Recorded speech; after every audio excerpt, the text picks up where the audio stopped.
Hello, everyone. Welcome to another episode of the Heartland Franchise Guy, your insider's guide to all things franchising in the local area. I'm Blake Martin, local small business franchise owner and your Heartland Franchise Guy. This is the place for advocacy, education, and resources on all things franchising, and a great place for entrepreneurs who are looking to learn more about the franchising industry. Our guest today is serial entrepreneur Carol Sprunk. Thanks for joining us, Carol. Thank you for having me. Yeah. So serial. I'm not even going to try. I had my notes, but can you go down the list of the businesses that you currently own? Oh my gosh. And don't forget the book. Oh, well, the book isn't like a business, but Edge Magazine and Dine Magazine are probably the two that most people know about locally in Omaha anyway. Clout Coffee is my business coming up on 4 years now. Next month will be 4 years. Wow. 4 years already. I know. It's crazy. And a published author as of December 2020. And the title of that is? Seed Money, From Doubt to Clout. From Doubt to Clout. Mm-hmm. Thank you for giving me my segue. Yes. The reason I asked you to be here today, as you know, you're not in the franchising industry. Well, at least not yet. Who knows? Right. But your story as a female entrepreneur who's persevered is relevant to anybody in any kind of business ownership. Mm-hmm. And I think the title of your book really says it very well. Yeah. From Doubt to Clout. And by the way, nice job tying in the Clout coffee business.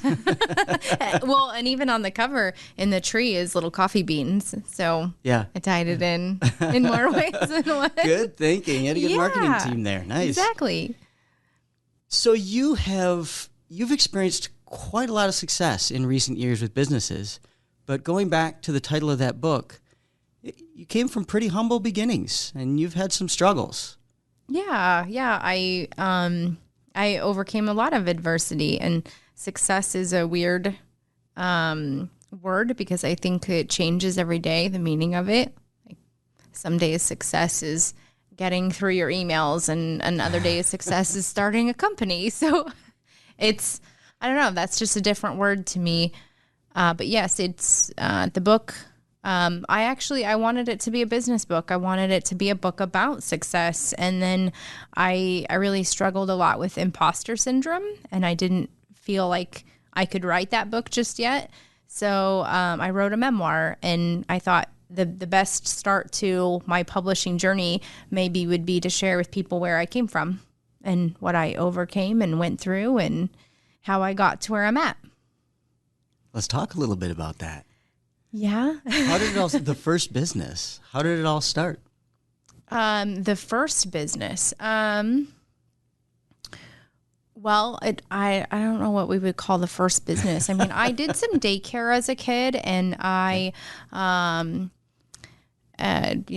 lemonade stands and different fundraisers for the schools. And I think that that's what sort of started that journey, because it showed me that I was hungry for more. I always wanted to be at the top of the list for the kid that could raise the most money for something. So that was probably like the start to it all. Along the way, having some children, my first son had a peanut allergy, and that was a lot of years ago, and no daycare would take him. So I still needed to make money, so I opened an in-house daycare, and I did that. I was a state licensed daycare provider for several years, and that led to having a cleaning business, which led to owning a magazine, which led to founding a coffee roastery, because that all makes sense, right? What is there a common thread? So you've got very different businesses in different categories, all the way back to the daycare. But is there a common thread, a consistency across the businesses that you've owned or currently own? You know, I was thinking about that when you sent the questions over, and I was trying to find like the common denominator, and I don't know that there is one. I think that they're all just opportunities at the right time, given my current circumstances. Mm-hmm. I managed a private label for another company, and that's That's what really got me interested in could I form my own brand of product? Okay. And I think that the what drives me behind that is build it now and then it will work for you later. So I think that the common denominator lately has been, what can I build that won't always need me, but it could still provide for me? Hence your ability to own multiple businesses and not go completely crazy. Right. And in the book, the title of the book, Seed Money, was really about more like what my long-term goal would be. And I think that once I hit a certain point, anytime I have the opportunity to try to help somebody else with that idea of business ownership, which is why I like the children's business fair so much. That's going on again this year. The idea to take a certain amount of success and be able to help bring the next person kind of up the ladder is a goal of mine. Big goal. And that was a big part of why you took the time and the energy to write the book. Yeah. And it was a very like cathartic process, actually. I used to sort of dwell around in my past so much. I mean, I came from a pretty troubled home, and drugs and alcohol and violence were common when I was a child. And ever since that book has been published, it's like a big weight off of my shoulders. It feels really good. Really? Mm-hmm. Did you notice that right away? No. While I was writing the stories, it put me in a very different headspace. It was like going back, and I learned things about myself and about my family and certain circumstances that I'd maybe not looked at from an adult perspective. And so it was an interesting process, and it felt really good. And at the end of the day, I just wanted my children to be able to know what my story was in case they don't have the opportunity to learn, because that was my situation. My grandparents who raised me passed away when I was 20 and 22, and then my mom passed away when I was 31. So I didn't get the opportunity as an adult to ask questions. And I thought I should leave that there for my children. That is really cool. Mm-hmm. That's all I'm going to say about that. Yeah. What a fantastic way to leave a legacy of advice. Yeah, or what not to do. Advice can be either what to do or what not to do, right? Yeah, for sure. I'll use that as another segue, what not to do.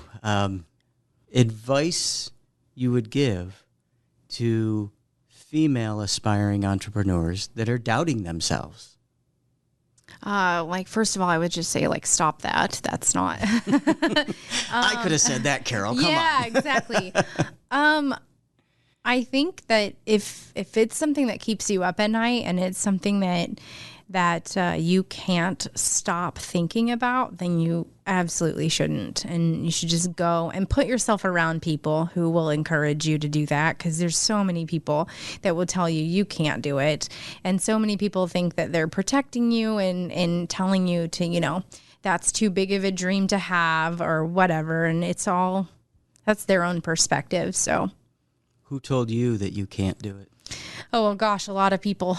I've had previous employers tell me that I would fail.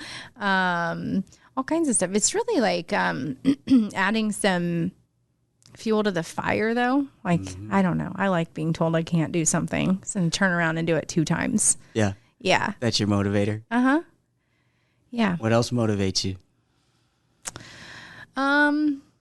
Giving my kids a little bit of a different life than what I had. Because I think it's like a trickle effect. If I can provide better and do better for my children, how much better do they do for their own kids? And if you could just increase a little bit, generation over generation, you can have a completely different family history. I like the way you think forward. Yeah. Fail forward, right? Fail forward. That's a very good one. I agree with that entirely. How do you decide on what the next business is going to be? I think it's timing and what complements your other businesses, or what you're passionate about. And like to your point of like franchising, if you don't wake up every day excited about it, then that's probably not the right fit. So, and what excites you when you're 25 will be different from when you're 50, or you have a new group of friends you hang around and they have different interests that start to pique your interest. So it like what you're interested in now may not be the same case in 5 years or 10 years, and what books you read and what you fill your days with. Yeah. Yeah. Opposite side of that same question. So owning a number of businesses, at a certain point, you have to start letting go a little bit, right? And let the business run itself, or bring people in who. Yeah. How do you do that? I mean, it sounds like every business that you have a passion for that business, right? Mm-hmm. And then at a certain point, at least intellectually, that I have to give up some control of this. Is that hard for you to do? No. And do you have a method for that? No, I don't mind help at all. Like some people are very, very much want to do it all themselves. It's not the best use of your time. And my goal, like, I love building a team. I love building a team of people around me who are good and efficient at what they do. And I know where my strengths are, and I know where my weaknesses are. And I want to find people that can fill in my weaknesses, and they're good at the things I'm not. And at the end of the day, we bring something different to the table. And so it's a complete meal. And I never wanted to be the one like that does it all myself. Yeah. I could tell, because you didn't hesitate answering that question. No. Well, so like with Clout, I've been fortunate enough over the last few months to bring help on, and I can't tell you how amazing it is to not have to wear every hat every day. It's, you kind of look around going, maybe I could start another business. Which is a little dangerous to think about, but it's, the truth is there. I think you build something, you get it up and running. There's people who are great at starting and people who are great at finishing, and you need both to do anything. Yeah. What are you excited about right now? Right now, that question was. Did that sound like a psychologist question, by the way? What are you excited about now? Let's see here. What am I excited about? The upcoming anniversary for Clout. We're working on I'm doing another like local business collaboration, and we're working on a whiskey infused donut that we'll have to. Stop the bus. Whiskey infused donut. Yeah. I could probably say it on here, but Square Donut and I are, so Elizabeth and I are she agreed to kind of put together something for the anniversary, like open house. And I'm all about this. I'm all about these donuts. I haven't even tried one yet. So maybe next week, I think. But I'm excited about that, because statistics show that a lot of businesses don't make it so many years. So coming up on 4 is exciting, but it comes with its own challenges, because you want to do better every year, and better comes with a different level of education and a different cost and a different set of rules, and it's just a completely different course to take. You're a deep thinker. I feel like I'm out of my league with you on my show. Oh, no. No, not at all. Let me go back to advice. Mm-hmm. We talked about advice that you would give to aspiring wannabe female entrepreneurs. Mm-hmm. What advice would you give to the people who doubted you? You should be careful who you doubt. And you never know who will come out and surprise you. I also think that for some of the people specifically that didn't think I could do something or doubted me, as a leader now and trying to grow my own team of people, I look for passion more than skill. because I think skill can always be trained in people. But I always brought passion to the table in anything I did. And I always brought work ethic and grit and perseverance. And if that way doesn't work, how else can we do it? Problem solving. So if you're going to doubt somebody, really look at some of the characteristics that they have, and are they maybe just not in the right position for that, maybe a different position in that company for a job. Maybe like somebody could be on your team and in a completely bad role for them, and it doesn't make them a bad team member. It's just not the right space for them. So I think if you're going to doubt people, you should really consider what characteristics they have and where they might best fit. Yeah. Is that going to be the title of your next book? I've been thinking about playing around with the word seed money again, but just changing it maybe like from clout to, I don't know, something else. Tell me more about the seed money. That was an important part of getting things going. Yeah. So when I was able to purchase Edge Magazine from the founder, we had a lot of work to do to kind of rebuild the brand, and I wanted to add some different things and different focus, but it was doing well enough, and financially that's what allowed me to start Clout Coffee. It was profits from one company that afforded me the opportunity. I also, was still working my cleaning business, and I still had a day job on top of all of that. So I learned, I think, just from watching my mom and my stepdad and my grandparents that all had kind of like one job, that always scared me, because if your one source of revenue goes away, what is your backup plan? Yeah. So I think seed money, if you are fortunate enough and you financially get ahead in a few areas of your life, what can you do with that to create new revenue, new opportunities? And that's been the focus, is how can we take this and 10X it? Yeah. Yeah. Do you read a lot of books? Yeah. In addition to yours? Yeah. You have some favorites? Yeah, I liked Crushing It with Gary Vaynerchuk a lot. That was very inspirational. I like books about habit and psychology behind buying, and your mental health and being in the right mindset and motivational things like that. I just got the book, a recommendation from a friend, and it just showed up yesterday, The Gap and the Gain. And it's supposed to be about high achievers and I know I'll botch the word, but I think it's called the hedonic treadmill. Was I talking to you about this maybe already? I don't think so. So there's like 4 internal triggers that you can have that would distract you, essentially. And one of them was referred to, I think, as hedonic adaptogen, meaning that as soon as you set the bar and you achieve it, you set the bar again. You're just never really, you don't live in the moment of, I achieved my goal. You just quickly move to the next goal.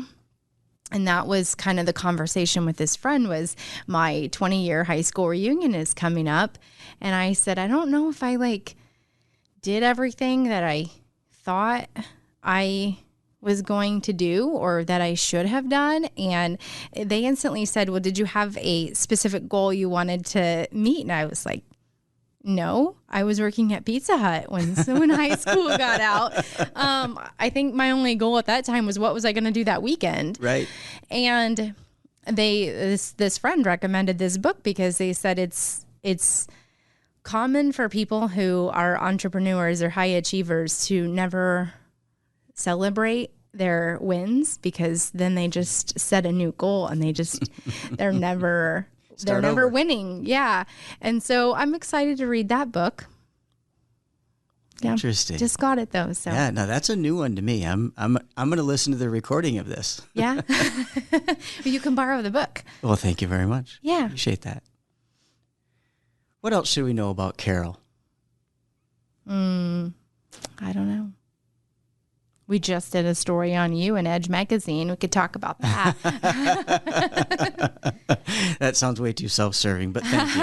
Yeah, I will say this. It was a phenomenal process. And it was clear that your team had a set process for how to get the right story, right? From, in my case, somebody who is way too busy and going in a million directions, but the end product really represented what I had hoped it would represent in a pretty unique way. So for somebody who appreciates process, being in franchising, I identified real quickly that you guys have a system down for how to get a unique, interesting story. Yes. So thank you for that. Yeah, you bet. That's kind of the passion behind those publications, is being able to share people's stories, because you have children, right? Yes. Okay, so in 10 years, 20 years, 30 years, when they're looking through your stuff and they're sharing it with their kids and on, they're talking about, like, that's part of your history now. It's in print. So that's what's exciting. Having a previous background in newspaper, I never really had an appreciation for the looking back section until I subscribed to my old hometown newspaper, and I just was like, I guess it's been about that many years since I was there. So I was looking through the looking back section, and every once in a while my grandpa's name is in that. Really? And it makes me proud. Yeah. So that's history, and it's being published again 10 years, 20 years, 30 years later. That is really, I was going to say unique. Maybe it's not unique, but that's kind of inspiring. Yeah. Yeah. So he was, I can't ask him questions now about his life and things that he went through, but I can still sometimes read about it in the newspaper. Absolutely. It's a living history, as you said. Yes. It documents all kinds of things, so it should never go away. Absolutely. Speaking of documenting, let's talk about, we've got a couple of different businesses here, but the best way for people to get a hold of you, whether it's for Clout or for Dine or for Edge, should they just Google your businesses? Yeah, my emails and phone numbers are all over the place. I'm so easily accessible right now. Yeah, email's great, and I'm on LinkedIn and Instagram and Facebook and TikTok and all of the above. Yeah. Which is a great segue for a strong ending, because if anybody wants to learn more about Carol's businesses, just scan the QR code that you're going to see on the recording here, and we can get you directly in touch with her. Speaking of the QR code, scan that, of course, in order to subscribe or follow or share episodes of the Heartland Franchise Guy. Carol Sprunk, multiple business owner and serial entrepreneur, thank you so much for joining us today and sharing with us. Thank you for having me. This has been a blast. We appreciate it. Yeah. And we appreciate all of you joining us here today for another episode of the Heartland Franchise Guy. Thanks so much. We'll see you on another episode here very soon.